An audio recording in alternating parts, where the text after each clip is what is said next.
We can afford to do it. We are able-bodied. This is a recipe for whitening our schools. It is a recipe for making our schools mostly accessible for better off and able-bodied families. This is ethically wrong. Superintendent Gabriel Trujillo apologized. He said he was hoping to hire enough drivers to run the usual system and waited too long to switch to the hubs.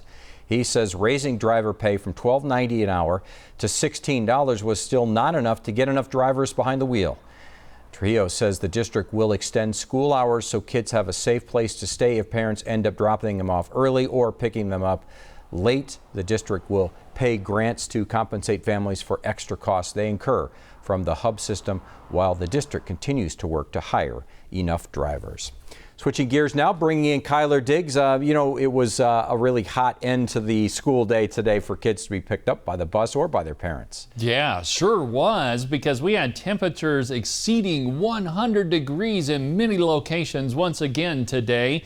Went up to 103 in Tucson, 101 in Safford. Even the higher elevations were feeling the heat today. 88 degrees in Show Low, 97 in Wilcox. Let's take a look at the current conditions. It's still pretty warm, 100 degrees in Tucson. But as you go down I-19, look at Nogales. They got some rain this afternoon, cooled them off, 74 degrees in the last hour. It's 87 in Sierra Vista, still 108 in Phoenix. Let's take a look outside. This is looking towards the north over the Catalina Mountains, where we do see a towering cumulus, but that's not developing into much. We're not going to rule out an isolated thunderstorm through the evening. Heaviest of activity right now over south central Pima County. We'll take another look at this and your forecast coming up shortly. All right, sounds good, Kyler. Thank you. The Pima County Sheriff's Department is changing jurisdictional boundaries in hopes of cutting down response times. New boundaries create a substation in Vail. Now deputies are close in case of an emergency. Before, it could take more than half an hour of driving for a deputy to reach Vail. Sheriff Chris Nano says the boundaries were last changed half a century ago. He says this will not only reduce response time, but it will also put more deputy presence in more areas around town. Look at Green Valley or Tucson Mountain, 7,000 calls a year. They have stations. Response times are quick.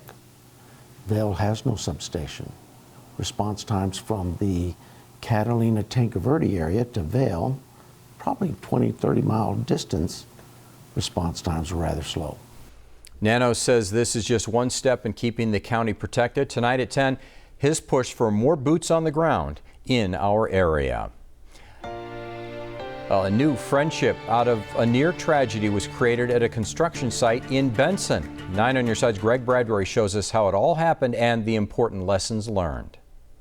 George, you look like you're kicking back and relaxing like you're supposed to, following instructions. It's an unlikely friendship for Lloyd Coppice and George Lewis. Today, catching up and talking cars. 64 Chevelle. What's under the hood? 565 cubic inch motor. George works for the company building Lloyd a new garage. Lloyd occasionally sits outside and takes videos of the progress. But on July 17th, something was different. You can see George on the left there collapse. Lloyd then immediately stopped recording, called 911, got up out of his chair and ran to help. One of the guys collapsed and he's non-responsive. George went into cardiac arrest and needed immediate medical attention. Lloyd grabbed his AED and then performed CPR. Rebecca Colby was on the other end of the call, walking Lloyd through it. Is somebody doing CPR? Yep, no, Okay. Count out loud so I can hear you counting, okay? Just minutes later, they were able to bring George back. For him to start breathing again, that was a relief. I've never thought that would have happened. Paramedics arrived shortly after that.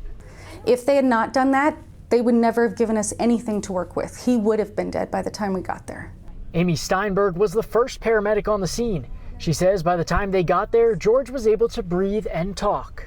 Minutes really do count in this instance. Yeah. Thankfully, he had a very intelligent crew who knew what they were doing. Lloyd, the hero in this story, now with a new friend in George. Our lives go in different directions, so I don't know how often I'll see him, but he'll be one of those people that whenever we do get together, it's like brothers, and it's so good to see you, and you need something, I'm here for you kind of thing. As for George, he and his family are forever grateful. You know, I can't thank everybody enough for what they did, their parts they played and everything else. And now George has a message to everyone. And I definitely think CPR training is important. And if people can afford to buy a defibrillator to have a personal device like that, it's not a bad thing. Especially if you work amongst people and stuff like that, it's not bad for businesses to have them or anything else because it can save lives. Obviously, it did with me. George is now continuing to recover at home. Greg Bradbury, KGUN 9, on your side. Oh, what a hero. All right, well, COVID-19 is taking its toll on just about everything, and that includes human trafficking. Coming up, the task force that is working to protect kids against online predators. You're watching KGUN 9 on your side. Human trafficking has gotten worse during the COVID-19 pandemic. That's from the United Nations Office on Drugs and Crime. The Internet Crimes Against Children Task Force is a nonprofit that partners with different law enforcement agencies to protect kids from online predators. Homeland Security Special Agent told us that today that a global community exists because of the Internet. He says the pandemic extended the access to the Internet and put more kids and predators online. Everyone has a phone these days. Smart televisions will enable you to access the internet. Any platform where you can touch the internet is a platform where a predator could have access to a vulnerable child. Also, a lot of schools, a lot of daycares, a lot of youth activities went to online, and those predators were quick to seize the opportunity to infiltrate those online platforms. Now, the Internet Crimes Against Children Task Force encourages the public to report any suspected child predators through its tip line. That number you see at the bottom of your screen, 866-347-2423.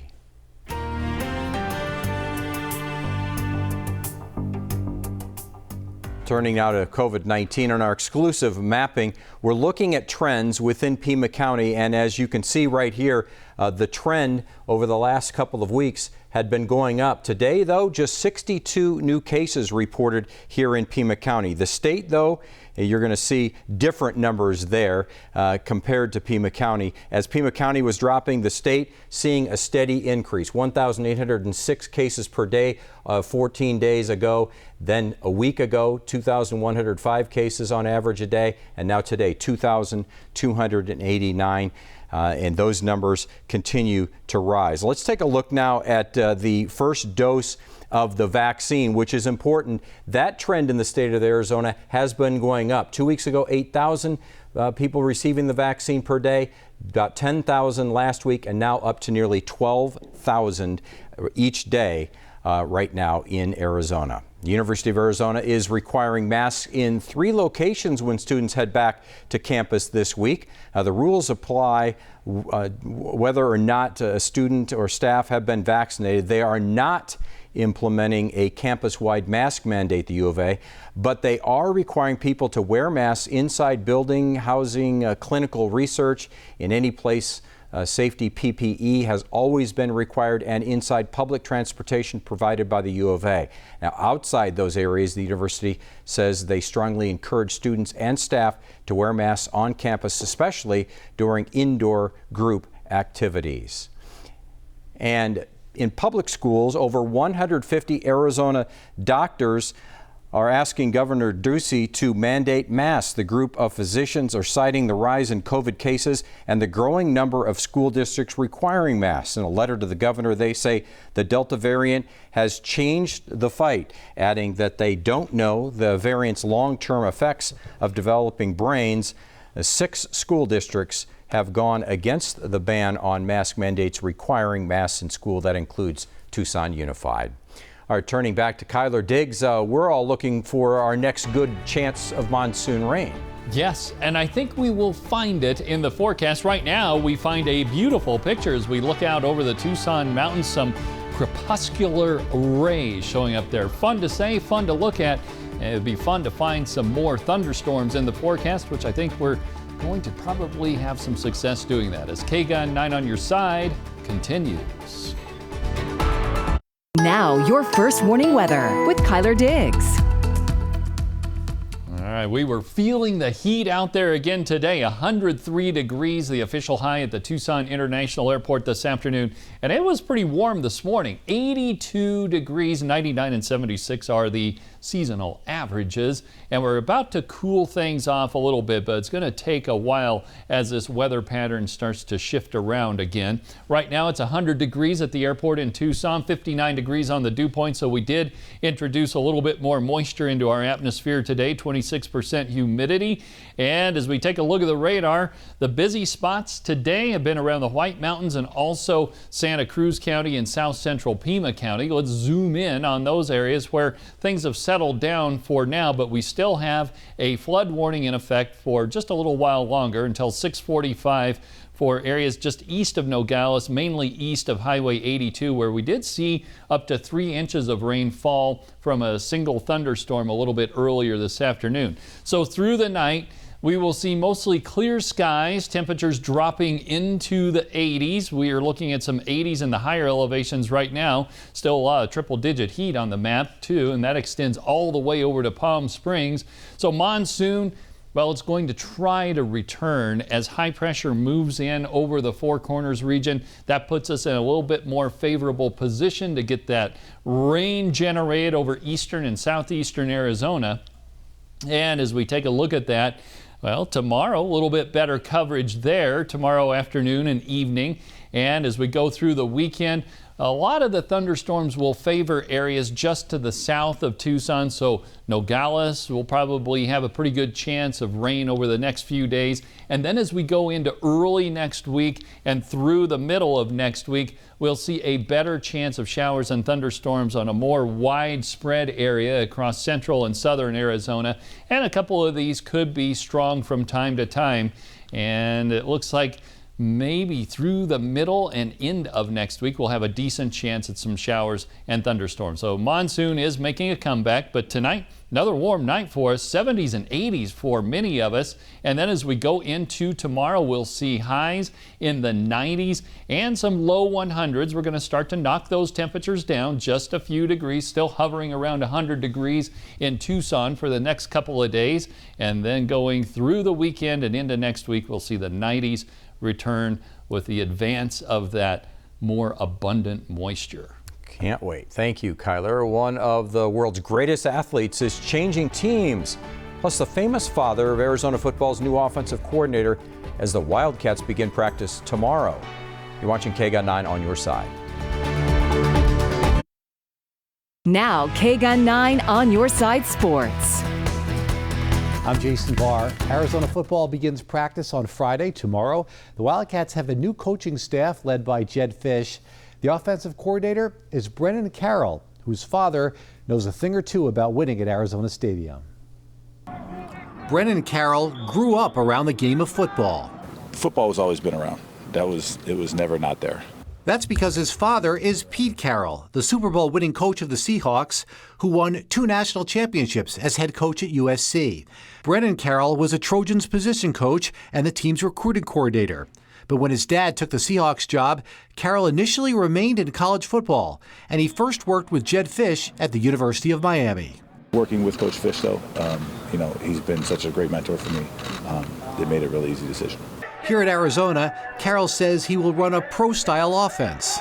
Pro-style will be the base, but we're going to play with a bunch of tempo and have fun and play fast. So. Brennan Carroll says he talks football with his father once a week, and he was given the following advice upon joining the Wildcat staff. Just to be yourself and go in there and have a blast and trust what we've done before and carry over the values that we can. Get to work with a great guy that I've known for a long time. Get to come to a program with a storied history and get to do something that hasn't been done here in a while. So we're kind of fired up.